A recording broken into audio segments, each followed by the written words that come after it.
Welcome to the Deep Dive. We are so glad you're here with us today. Absolutely. Let's just acknowledge the elephant in the room right up front. The world currently feels like it is in a perpetual state of crisis. It really does. If you've been looking at the news lately, it honestly feels like the globe is having a massive mess around and find out moment. Oh, without a doubt. Especially with, the war on Iran and the massive geopolitical ripple effects just spreading everywhere. Right. And I want to be clear, regardless of where you might stand politically on any of these conflicts, and we're entirely neutral on that front, we're just looking at the facts. The sheer unpredictability of it all is objectively exhausting. It is. It's draining. It's this chaotic reality that leaves a lot of us feeling incredibly anxious and entirely out of control. Yeah, but that feeling of overwhelming unpredictability is something humans have wrestled with for a very long time.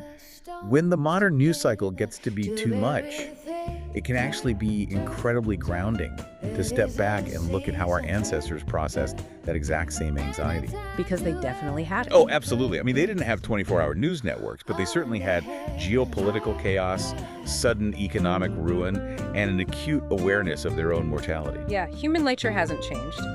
So to make sense of all this modern chaos, we are looking back at one of the most mysterious, existential, and frankly, hotly debated texts in human history. The book of Ecclesiastes. Exactly. And we have a massive stack of sources for today's deep dive. We're pulling from theological surveys, historical literature contexts, academic papers on biblical wisdom. And that really fascinating linguistic study. Yes, the one by Dr. Al Fur.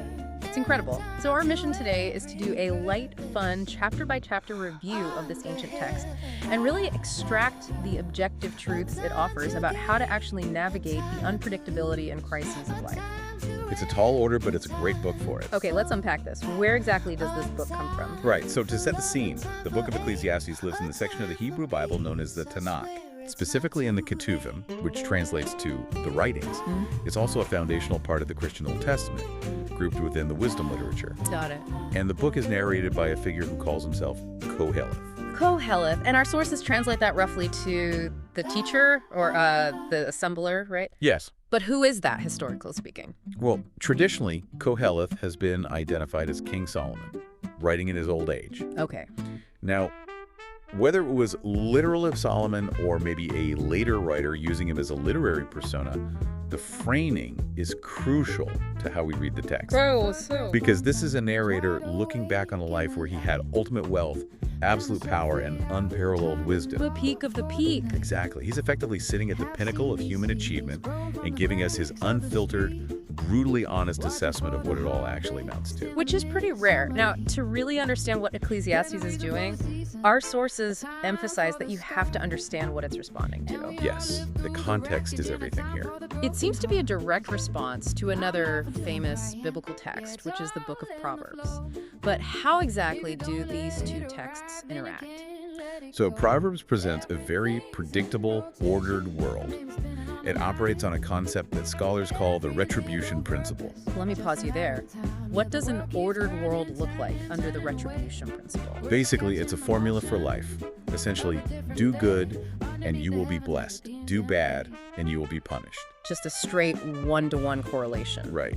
Work hard and you will be wealthy.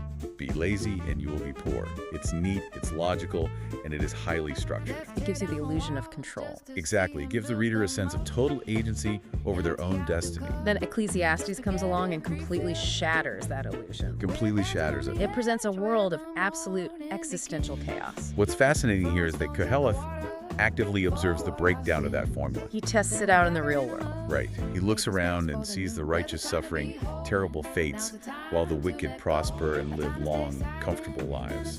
Which we see all the time today. All the time. He sees brilliant people living in poverty while absolute fools are elevated to positions of immense power. It's this ancient realization that the rules of life don't always apply, no matter how hard you try to follow them. And think about how validating that is for you, the listener.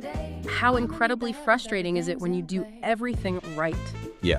You follow the rules at work, you treat people well, you diligently save your money, and things still go completely wrong. It's maddening. Your company downsizes, or, like we were saying earlier, a sudden global conflict tanks the economy and your retirement fund. Yep. Ecclesiastes validates that exact frustration. It basically looks you in the eye and says, the math doesn't always add up, and it's not necessarily your fault. It is a remarkably modern sentiment for a text written thousands of years ago. And Koheleth's articulation of this frustration brings us to arguably the most important word in the entire book. Okay, yes. The iconic opening line of the book, right in chapter 1, is generally translated as vanity of vanities. All is vanity. Or, depending on the version you read, it might say meaningless. Meaningless. Everything is meaningless. Which is quite bleak. It is. But our linguistic sources point out that this standard English translation really misses the mark. It misses it by quite a bit, actually. Let's do a linguistic deep dive into why. The original Hebrew word used there is Hevel. Hevel. H-E-V-E-L. It appears 38 times in this short book. Wow. Yeah. But back in the 4th century, St. Jerome translated the Bible into Latin, and he translated Hevel as vanitas. Which translates to vanity. Exactly. Wait, so you're saying a single translation choice in the 4th century fundamentally changed how the Western world read this text for over a millennium? That is the historical reality of it. Because of Jerome's translation, the concept of vanitas just stuck. That is wild. It unfortunately flattened the meaning of the book to just valuelessness or meaninglessness. Right. It made the text sound like a nihilistic complaint that life is garbage. Right, like an ancient goth teenager wrote it. Exactly. But that is not what Hevel means in ancient Hebrew. No, our sources say Hevel literally translates to vapor, mist, or breath. Yes. There's an analogy in the stack that I found incredibly helpful. It's what is left after a soap bubble pops. I love that analogy. Right. It's not that the bubble is garbage or devoid of beauty. It's just that it's fleeting. It's ungraspable. You try to hold onto a handful of smoke, and it just slips through your fingers. Exactly. It's insubstantial. The soap bubble analogy perfectly captures the essence of Hevel. And there's an incredible connection to the book of Genesis that the Midrash, which is an ancient Jewish commentary, points out. Oh, I wanted to ask about this. Yeah, the very first murder victim in the Bible is Abel.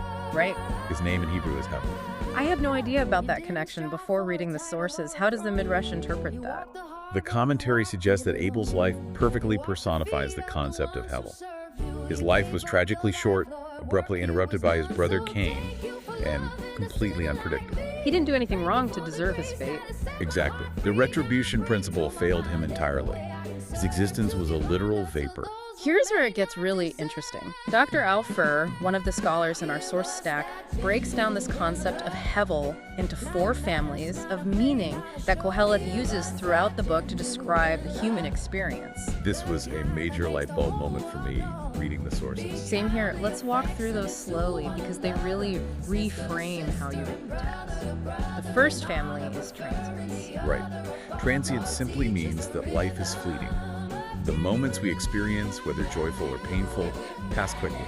We are here for a short time, and then we are gone, much like a breath on a cold morning. It's just very temporary. Exactly. The second family Dr. Fur identifies is futility. Futility refers to efforts that yield no lasting fruit. Koheleth constantly refers to this as chasing the wind. Which is such a great visual. It really is. You can run as fast as you want and swing a net as hard as you can, but you will never actually catch the wind. It's the exhaustion of putting in massive amounts of energy and having nothing permanent to show for it. Then there is the third family, which is absurdity. Now, this seems to tie directly back to the breakdown of that retribution principle we talked about earlier. It does perfectly. Absurdity is the senselessness of injustice. It is the deep cognitive dissonance we experience when bad people win, or when a massive tragedy strikes a kind community. Like when a war breaks out and innocent people suffer for absolutely no logical reason. Exactly. It's the feeling that the universe is not operating on a logical moral framework. And the final family is negative judgment. This one encapsulates the sheer frustration of living in a fallen, broken world. It's the heavy sigh of realizing that things are not the way they're supposed to be. Yeah. And human effort alone cannot fix the fundamental brokenness of reality. Understanding those four shades of Hevel transience, futility, absurdity, and negative judgment, it feels like the skeleton key to the entire book. It really does. Because Koheleth isn't just complaining about these things. He's actually on a very specific quest to find a solution to them. He is. He is searching for another Hebrew concept, which is yitron. Yitron translates roughly to profit, gain, or a lasting advantage. Koheleth wants to know if there is any yitron to be found in a world under the sun. The phrase under the sun comes up constantly in the book. I assume he just means the physical world. Precisely. Under the sun refers to the mortal, earthly, physical realm, completely separate from the divine perspective. He's just looking at the human experience. Right. He is limiting his inquiry to what humans can achieve and experience on their own during their lifetime. So we get to chapter 2, and Koheleth basically turns himself into a human guinea pig. He does. He sets out on these wild, real-world experiments to find this lasting profit. If the rules of the game are broken, he decides to basically rig the game himself. With unlimited funds. Right. Our sources detail how he tests out extreme pleasure and massive wealth. As a king, his experiments aren't subtle. He builds incredible architectural projects. He plants sprawling gardens and forests. He buys up immense amounts of property, amasses silver and gold, and throws massive parties with endless alcohol and entertainment. Just totally over the top. He achieves a level of luxury and sensory overload that most of us can't even fathom. I try to picture the modern equivalent of this. It's like a tech billionaire building luxury doomsday bunkers, buying up social media platforms, and outfitting mega yachts with smaller yachts inside them. That is the exact modern parallel. It is the ultimate pursuit of controlling your environment through endless resources. But what does Koheleth conclude after all of this? He concludes that it was all Hevel. All of it. It was all chasing the wind. He realized that the thrill fades. The party eventually ends. The sprawling gardens require endless maintenance, and all that massive wealth does not shield him from the internal anxieties of the world. It doesn't insulate him from the chaos. Exactly. The wealth didn't provide any permanent advantage. So he pivots to a new experiment. He decides to test wisdom. He resolves to be the smartest, most well-read, most philosophical person alive. Very noble pursuit. Sure. He figures that if money can't buy a lasting advantage, surely intellect can. It's a logical next step, but then he hits the great equalizer, which is death. Yeah. Koheleth realizes that the brilliant philosopher who understands all the nuances of the universe and the absolute fool who never learned a single thing both end up in the exact same dust. And worse, a few generations later, both of them are completely forgotten. The earth just keeps turning, the sun rises, the sun sets, and human memory is incredibly short. This raises an important question. If your grandest achievements, your massive wealth, and your extreme intelligence do not shield you from the geopolitical chaos of the world, and they don't protect you from the finality of death, what is the point of human endeavor? It's heavy. It is. If Yitron, that permanent earthly gain, is impossible, what do we actually do with our lives? That is the major turning point of the book. Once Koheleth accepts that he cannot permanently win the game of life, he stops looking for Yitron, and he pivots to seeking Tov. What exactly does Tov mean in this context? Tov simply means the good. Just the good. Yes. If you cannot have permanence, Koheleth argues, you can still have goodness. Our sources describe this as an invitation to embrace a small life. I love that phrasing. It's so relevant today. When the news is terrifying, when nations are warring, Ecclesiastes advises you to zoom way in. Yeah, to your immediate surroundings. Instead of trying to fix the globe, it tells you to enjoy the simple, immediate gifts from God. Eat your food with gladness, drink your wine with a joyful heart, find satisfaction in a hard day's work, enjoy life with the spouse you love. It sounds almost too simple, perhaps even anticlimactic after all that intense philosophical searching. Right, like just eat a good meal. But it is actually profound because it represents a relinquishment of control. You're stepping off the treadmill. Exactly. Yeah. You are no longer trying to force the world to give you permanent meaning. You are simply accepting the gifts in front of you. And Koheleth explores this lack of control masterfully in chapter 3 with what is arguably the most famous poem in the entire Bible. Oh, definitely. To everything there is a season, and a time to every purpose under the heaven. A time to be born and a time to die, a time to break down and a time to build up, a time to weep and a time to laugh. It's beautiful. It's a gorgeous rhythm, and it has permeated pop culture completely. Pete Seeger turned it into a song in the late 1950s, and the Byrds made it a massive #1 hit in 1965 with Turn, Turn, Turn. Yes. John Grisham even pulled the title for his famous novel A Time to Kill right from this passage. Right. Why do you think this specific poem resonates so deeply across so many different eras? Because it captures the inescapable rhythm of reality. The poem illustrates that we are caught in the flow of time, experiencing both beautiful and terrible seasons. And we don't get a say in the matter. Crucially, no. We cannot dictate when those seasons change. We don't control the geopolitical winters or the economic springs. But right after that poem, in Ecclesiastes 3.11, we get what our sources call the ultimate reassurance. Koheleth writes, "He's made everything beautiful in its time." The text follows that by saying God has put eternity in the human heart. What does that mean, practically? This means humans inherently crave permanent justice and ultimate meaning. We want to understand the whole story, but our minds are finite. We simply can't comprehend the master plan from beginning to end. So you have to surrender our need for total control. You can't control the global economy. You can't control international conflicts. You can't control the fact that life is a vapor. No. But you can control your posture toward the present moment. Historically, this perspective has drawn some really fascinating comparisons. As our sources note, this ancient Hebrew text heavily mirrors Greek philosophies that emerged around the exact same time. Like Stoicism and Epicureanism. Yes, specifically those two. I saw that in the notes. How does an ancient biblical text end up sounding like the Roman Emperor Marcus Aurelius in his Meditations? Because they are arriving at the same human conclusion regarding chaos. It's the shared pursuit of radically accepting what you cannot change, managing your internal response to an unpredictable world, and striving to find a moderate, balanced pleasure in the simple things life affords you right now. It's an honest realism. It refuses to sugarcoat the pain of the world, but it also refuses to give in to total despair. The middle path. And because of that brutal honesty, Western literature has been absolutely obsessed with Ecclesiastes for centuries. The literary legacy is staggering, honestly. Novelists and poets constantly return to the concept of Hevel when trying to make sense of societal collapse or personal tragedy. Let's unpack one of those examples deeply because it really highlights the utility of this book. Take Ray Bradbury's classic dystopian novel, Fahrenheit 451. It's an incredible book. Our sources point out that Bradbury didn't just casually reference Ecclesiastes. He had his protagonist, Guy Montag, literally memorize portions of it to preserve human wisdom after a nuclear war. It's a brilliant literary choice by Bradbury. Why Ecclesiastes, though? Well, in a world where society has burned its books and prioritized shallow entertainment over truth, everything eventually collapses into violence and ash. Montag memorizes Ecclesiastes because it is essentially a survival manual for when everything you know burns to the ground. Wow. It teaches you how to face the absurdity of life head-on and rebuild a meaningful, small life from the ashes. It's incredible that a text written thousands of years ago serves as the anchor for a futuristic sci-fi novel. And there are so many other examples, too. Oh, countless. Ernest Hemingway titled his breakthrough novel, The Sun Also Rises, by quoting Chapter 1. T.S. Eliot pulled heavy imagery from Chapter 12 for his masterpiece, The Wasteland.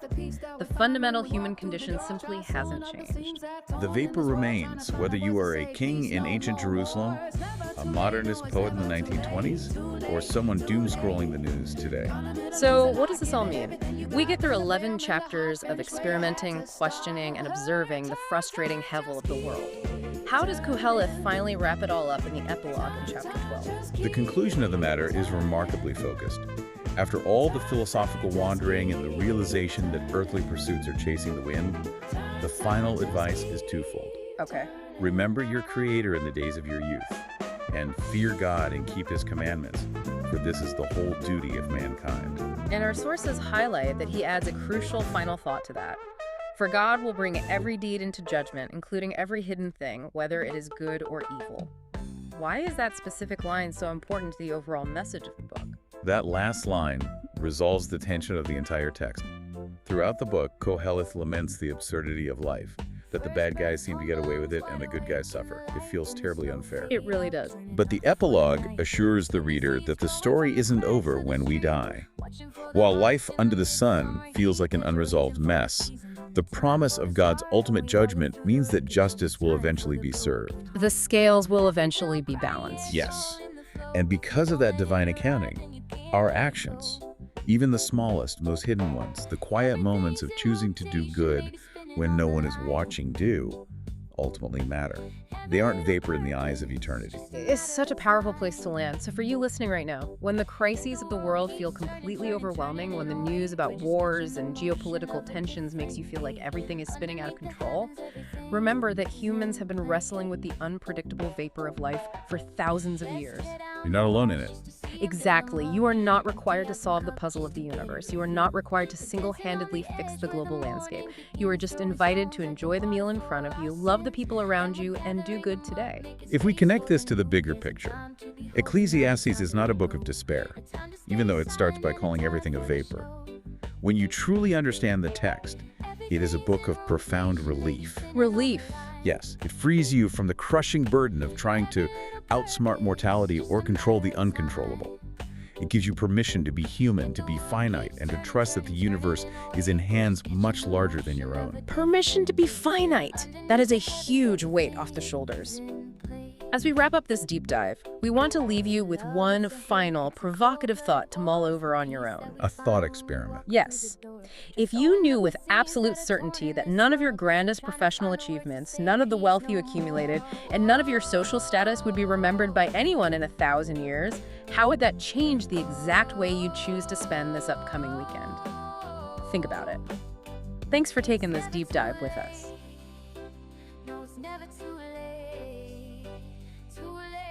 If you enjoyed this, you need to subscribe right now. Yeah, hit that button so you don't miss the next deep dive episode.